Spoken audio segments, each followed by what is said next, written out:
नमस्कार,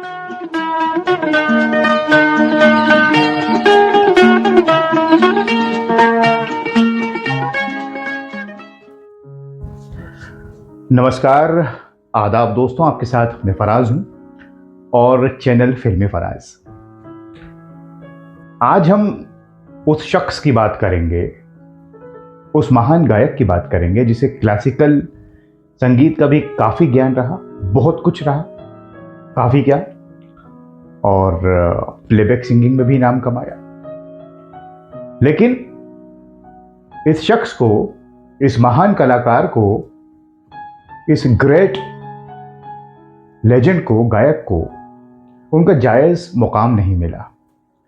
ये मैं नहीं कह रहा, ये सब कहते हैं, और ये बात उनके समकालीन गायक भी कहते थे। कौन है वो? वो हैं हमारे प्यारे मन्ना डे साहब। ना सजे क्या गाऊं मैं सुर के, जिंदगी कैसी है पहेली, हाय बल से लड़ाई बलवान की, ये रात भीगी भीगी ये मस्त फिजाएं, उठाए किसने चिलमन से मारा, नजारा मुझे प्यार की आग में तन बदन जल गया, जाने फिर क्यों। ए भाई जरा देख के चलो, आगे ही नहीं पीछे भी, दाएं लगा चुनरी में दाग छुपाऊं कैसे, कसमें वादे प्यार वफा सब बातें हैं, ऐ मेरी ज़ोहरज भी तुझे मालूम नहीं, तू अभी तक। मन्ना दा ने जो गीत गाए हैं वो आपके सामने हैं, क्लासिकल हों या फिर कॉमेडी गीत हों, रोमांटिक हों, वो मैं आपको नहीं बता रहा क्योंकि हम उनसे वाकिफ हैं। एक दिक्कत ये हुई उनके साथ, जो मुझे लगता है कि जो टाइप्ड हो जाता है ना इंसान की, ये इस तरह के गीत गा सकते हैं, क्लासिकल या बैकग्राउंड या कुछ ऐसे गीत जो प्रेरणा देते हैं, वो तो उन्होंने खूब गाए।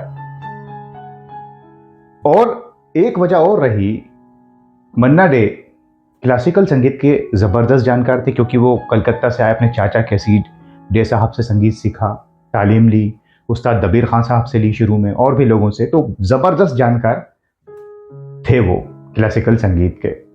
यहाँ तक कि एक बार तो वो बॉम्बे छोड़कर वापस जा रहे थे कलकत्ता कि क्लासिकल में ही अपनी जो है वो करियर बनाऊंगा, क्योंकि क्लासिकल वालों ने उनसे कहा था कि आप फिल्मी दुनिया में क्या कर रहे हैं, यहाँ आइए, क्योंकि क्लासिकल के लोग फिल्मी संगीत को या फिल्मों को बहुत ज़्यादा अच्छा नहीं मानते थे उस ज़माने में, और शायद आज भी। तो वो जा रहे थे मन्ना डे साहब, लेकिन रफ़ी साहब ने उन्हें रोका कि आप कहाँ जा रहे हैं। फिर मन्ना दा रुके, क्योंकि रफ़ी साहब बहुत बड़े शेदाई रहे मन्ना डे साहब के। रफ़ी साहब कहते थे ना कि लोग मेरे गीत सुनते हैं लेकिन मैं मन्ना दा को सुनता हूँ। मन्ना डे जी ने जो गीत गाए वो बहुत से गीत हैं, तू प्यार का सागर है, और ये कहानी है दी और तूफान की, और लागा चुनरी में दाग, बहुत सारे नगमे आनंद के वो हमारे सामने हैं, कसमे वादे प्यार वफा। उन्हें काफ़ी अवार्ड से भी नवाजा गया, ये हम जानते हैं। लेकिन इस महान गायक को कई बार इंडस्ट्री में ही बेइज्जत किया गया। जी हाँ, जायज़ मुकाम तो नहीं मिला, चलिए ठीक है, वो किस्मत की बात है, लेकिन क्योंकि ये होता था कि बड़े बड़े गायक थे सभी, इनसे गा, और मैंने आपसे कहा ना कि मन्ना डे साहब क्लासिकल संगीत और फिल्मी संगीत के बीच में कहीं फंस गए, ना तो पूरा उस तरफ जा सके ना तो पूरा इस तरफ आ सके। और पहले के लोग तो सब शरीफ ही हुआ करते थे, कोई ऐसा तो आता नहीं था कि लॉबिंग कर लें या जितना काम मिल जाए, तो वो इस फेर में थोड़ा सा फंसे। कई बार ऐसा हुआ इस गायक के साथ, हमारे प्यारे मन्ना डे जी के साथ, कि उन्हें बेइज्जती महसूस हुई, इंसल्टिंग, लेकिन फिर भी वो काम करते रहे। मसलन आपके सामने 2-4 एग्जाम्पल मैं रखता हूं। बसंत बहार फिल्म, रफ़ी साहब ने उसके गीत गाए। सुरना सजे क्या गाऊं, ये मन्ना डे जी ने गाया। शंकर जयकिशन का संगीत, तो शंकर जयकिशन ने यह तय किया कि ये जो क्लासिकल गीत है इसे मन्ना डे जी गाएंगे। तय हो गया, मन्ना डे जी ने रिहर्सल की और रिकॉर्डिंग वो कर रहे थे, लेकिन इस फिल्म के प्रोड्यूसर भारत भूषण साहब थे इसमें, लेकिन इस फिल्म के प्रोड्यूसर उनको एतराज था कि मन्ना डे ये गीत क्यों गा रहा है, इस गीत को रफी साहब की आवाज में रिकॉर्ड किया जाए, क्योंकि बेजो बावरा को देखते हुए इस फिल्म को बनाया गया था और बाकी गीत रफी साहब ने गाए। उन्होंने बड़ा एतराज किया प्रोड्यूसर ने। मन्ना डे ने ये पूरी बात सुनी रिकॉर्डिंग के दौरान कि मन्ना डे को हटाइए और रफी साहब को लाइए, क्या बीती होगी उन पर। लेकिन फिर भारत भूषण साहब के कहने पर मन्ना डे जी ने इस गीत को गाया और बताने की जरूरत नहीं कि ये माइलस्टोन नगमा है। चोरी चोरी फिल्म, ये रात भीगी भीगी, राज कपूर साहब के लिए मुकेश जी गाते थे, एवीएम की ये फिल्म थी, इसमें भी मन्ना डे जी गा रहे थे, शंकर जयकिशन ने नए प्रयोग करते थे, श्री 420 और चोरी चोरी। लेकिन एवीएम के मालिक को जब पता चला कि मन्ना डे गा रहे हैं तो उन्होंने कहा मुकेश को बुलाइए। हालत वही थे, मन्ना दा रिकॉर्डिंग रूम में और एंड टाइम पर केटीआर साहब ने कहा एवीएम के जो मालिक थे कि मुकेश को बुलाइए। अब देखिए क्या बीतती होगी इंसान पर कि आपके सामने किसी और को बुलाया जाए और आपको हटाया जाए, हटाओ इनको और बुलाओ मुकेश जी को। फिर राज कपूर साहब के कहने पर वो गीत मन्ना डे ने गाया और हम जानते हैं कि राज कपूर साहब की मुकेश जी के अलावा मन्ना डे भी आवाज रहे जो जमती थी उन पर, बाद में मेरा नाम जोकर वगैरह में भी गाया। इसके अलावा एसडी बर्मन साहब ने भी मन्ना डे की आवाज का बड़ा इस्तेमाल किया है।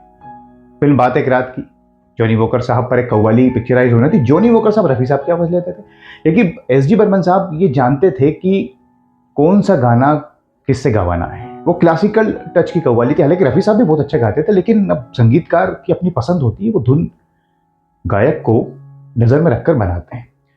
तो जॉनी वॉकर साहब नहीं मान रहे थे, लेकिन फिर बर्मन दादा ने कहा कि नहीं मन्ना डे गाएंगे और फिर गाई उन्होंने वो कव्वाली। और इसी तरीके से मुझे एक और याद आ रही है कव्वाली, जिद्दी फिल्म आई थी 1964 वाली जिद्दी, जिसमें जॉय मुखर्जी और आशा पारेख जी थे। उसमें महमूद साहब भी रफी साहब की आवाज लेते थे ज्यादातर, हालांकि मन्ना डे जी की आवाज भी उन्होंने काफी ली है।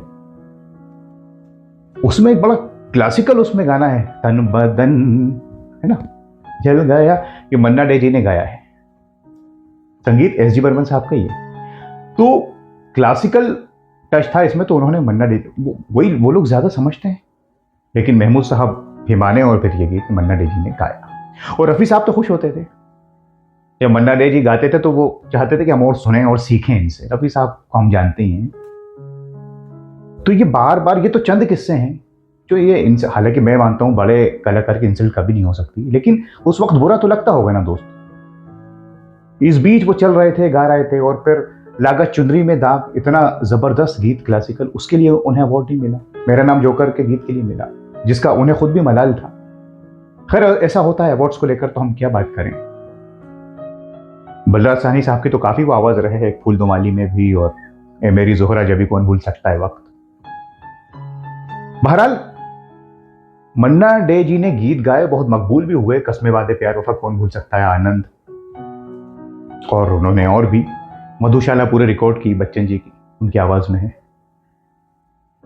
इतने गीत गाने के बाद, हर लैंग्वेज में इतने मशहूर होने के बाद, इतने अवार्ड्स मिलने के बाद भी लोगों को ऐसा लगता है, मुझे भी लगता है कि उनको उनका जायज मुकाम नहीं मिला। और ये जो बीच बीच में इंसल्ट होती रही कि इन्हें हटाओ, उस गायक को लाओ, होता था उस जमाने में कि हीरो की पसंद होती थी, संगीतकार की, प्रोड्यूसर की होती थी। लेकिन दोस्तों कैसा लगता होगा इस बीच में सरवाइव करना।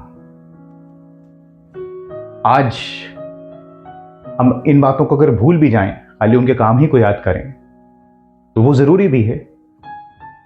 लेकिन अफसोस मुझे इस बात का है कि इतने महान गायक को जो सम्मान, जो इज्जत मिलनी चाहिए थी, जो मुकाम मिलना चाहिए था प्लेबैक सिंगिंग में, वो नहीं मिल पाया कहीं ना कहीं। और वो क्लासिकल और प्लेबैक फिल्मों के जो प्लेबैक सिंगिंग थी उसके बीच में कहीं रह गए। और अगर वो पूरे शबाब पर आ जाते अपने, तो फिर क्या होता। ये तो जब आलम है, जब लोगों ने उनका साथ नहीं दिया, मौके नहीं मिले, इनको टाइप कर दिया कि आप यही गीत गाइए, क्लासिकल या कॉमेडी या बैकग्राउंड, तो ये आलम है। अगर उन्हें पूरा मौका दिया जाता मन्ना डे साहब को, तो क्या बात होती। लेकिन उनके बहुत सारे गीत हैं और तरह तरह के गीत हैं, वो हमारे लिए काफ़ी हैं।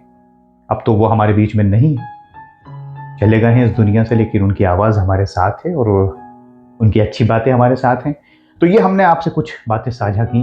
मन्ना डे जी, ग्रेट लेजेंड जो रहे, और मैं मानता हूँ कि आर्टिस्ट कभी दुनिया से नहीं जाते, वो हमेशा हमारे साथ हैं और साथ ही रहेंगे। आप भी हमें कमेंट्स करके बताइए अगर आपकी कुछ यादें हों मन्ना डे जी से जुड़ी हुई, तो हमें बहुत अच्छा लगेगा। दोस्तों, अगले कार्यक्रम तक के लिए अपने दोस्त फराज को इजाज़त दीजिए।